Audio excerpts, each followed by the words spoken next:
మొన్న ఒక మాట నేను చదివాను. ఒక వ్యక్తిత్వం తెలియాలంటే వానికి డబ్బులన్నా ఇచ్చి చూడాలంట, అధికారం అన్నా ఇచ్చి చూడాలంట. అప్పుడేమైంది? ఆ వ్యక్తి యొక్క వ్యక్తిత్వం తెలిసింది. నా దగ్గర అంతకుముందు 4 సంవత్సరాల క్రితం అనుకుంటా ఉపేందర్ అని ఒక బ్రదర్ ఉండేవాడు. బార్బర్, ఆయన బాగా తాగుబోతు. సర్లే అని మా ఇంటి దగ్గరే పెట్టుకున్న ఆయన ఒక 6 నెలలు ఊరకనే మా ఇంటి దగ్గరే ఉండేవాడు, ప్లేస్కి వచ్చేవాడు, మాతో పాటు భోజనం చేసేవాడు.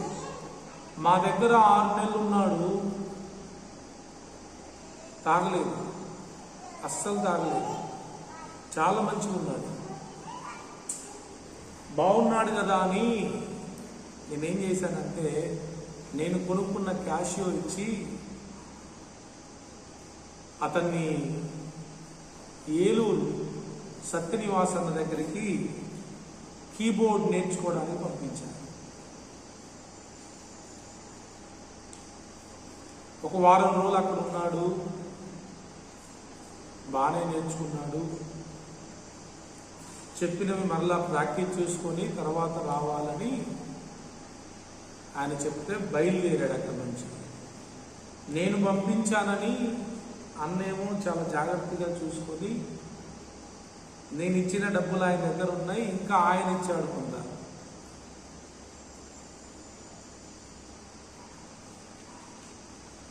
బస్ ఎక్కాడు, బాగానే మణుగూరులో దిగాడు.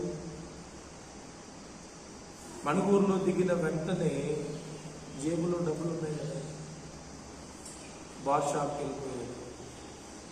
ఫుల్లుగా తాగేశాడు, కింద పడిపోయాడు. నా క్యాష్ తగిలిపోయింది. ఇంకా రావట్లేదు ఏంటి, ఇంకా రావట్లేదని నేను అనుకుంటాను. తీరా చూస్తే ఫుల్ లోడ్ అయి ఉన్నాడు. చాలా బాధ అనిపించింది. వెంటనే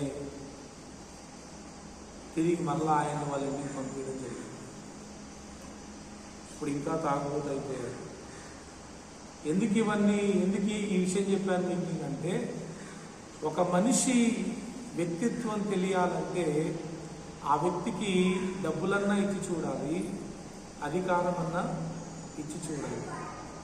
అధికారంలో ఉన్నప్పుడు ఆ వ్యక్తి ఎలా ఉంటాడు, డబ్బులు బాగా ఉన్నప్పుడు ఆ వ్యక్తి ఎలా ఉంటాడు అనేది వాళ్ళ నిజమైన వ్యక్తిత్వం అప్పుడు తెలిసింది. చాలామంది రాజులు వాళ్ళకి రాజ్యాన్ని ఇచ్చింది దేవుడే. మళ్ళీ ప్రతి రాజుకి రాజ్యాన్ని ఇచ్చింది ఎవరు? దేవుడే. అందుకే బైబిల్లో ఉంటుంది, ఏ అధికారం అయినా దేవుడే ఇస్తాడంట. ఏ నాయకుడినైనా దేవుడే ఎన్నుకుంటాడంట. న్యాయాధిపతులను లేపింది దేవుడే, రాజులను ఎన్నుకున్నది కూడా దేవుడే. మొదటి రాజు ఎవరు? సౌలు. ఎవరు ఎన్నుకున్నారు? Selected by God. Second king ఎవరు? డేవిడ్. ఎవరు ఎన్నుకున్నారు? దేవుడే. థర్డ్ కింగ్ ఎవరు? సొలొమోన్. ఎవరు ఎన్నుకున్నారు? దేవుడే. ఇలా ప్రతి రాజును ఎన్నుకున్న దేవుడే. అధికారం ఇచ్చింది దేవుడే. చిత్రం ఏంటంటే, అధికారం ఇచ్చిన దేవుణ్ణి మర్చిపోయి భయంకరంగా బ్రతికిన రాజులు చాలా మంది ఉన్నారు. అందరాలే ఉన్నారు, చాలా మంది ఏంటి, తక్కువ మంది రాజులే దేవుని ఇష్టానుసారంగా పరిపాలన చేసింది.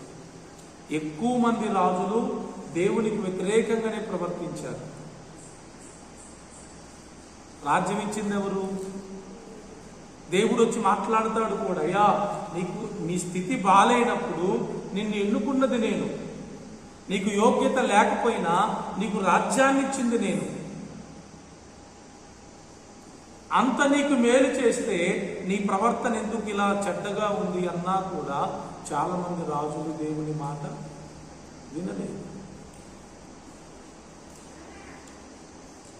రాజ్యాన్ని ఇచ్చిన అధికారాన్ని ఇచ్చిన దేవుణ్ణే ధిక్కరించి దేవునికి వ్యతిరేకంగా ప్రవర్తించిన రాజులు చాలా మంది ఉన్నారు.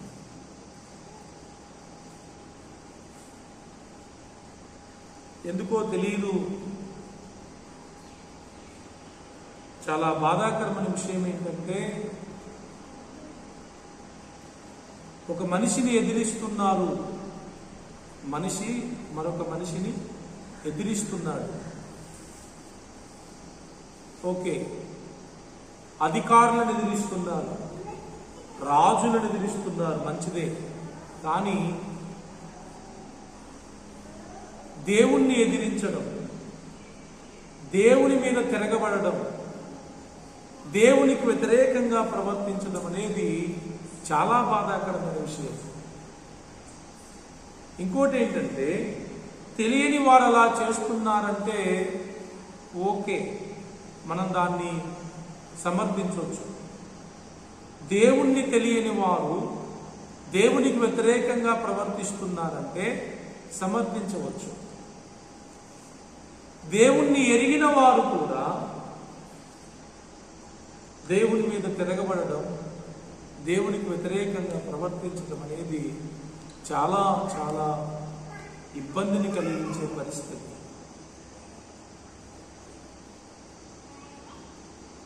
సొలొమోను రాజు దగ్గరికి దేవుడు 2 సార్లు వచ్చి చెప్తాడు, బాబు నీ ప్రవర్తన బాలేదు, మార్చుకో, సరిచేసుకో అని దేవుడే స్వయంగా తన దగ్గరకు వచ్చి మాట్లాడినా కూడా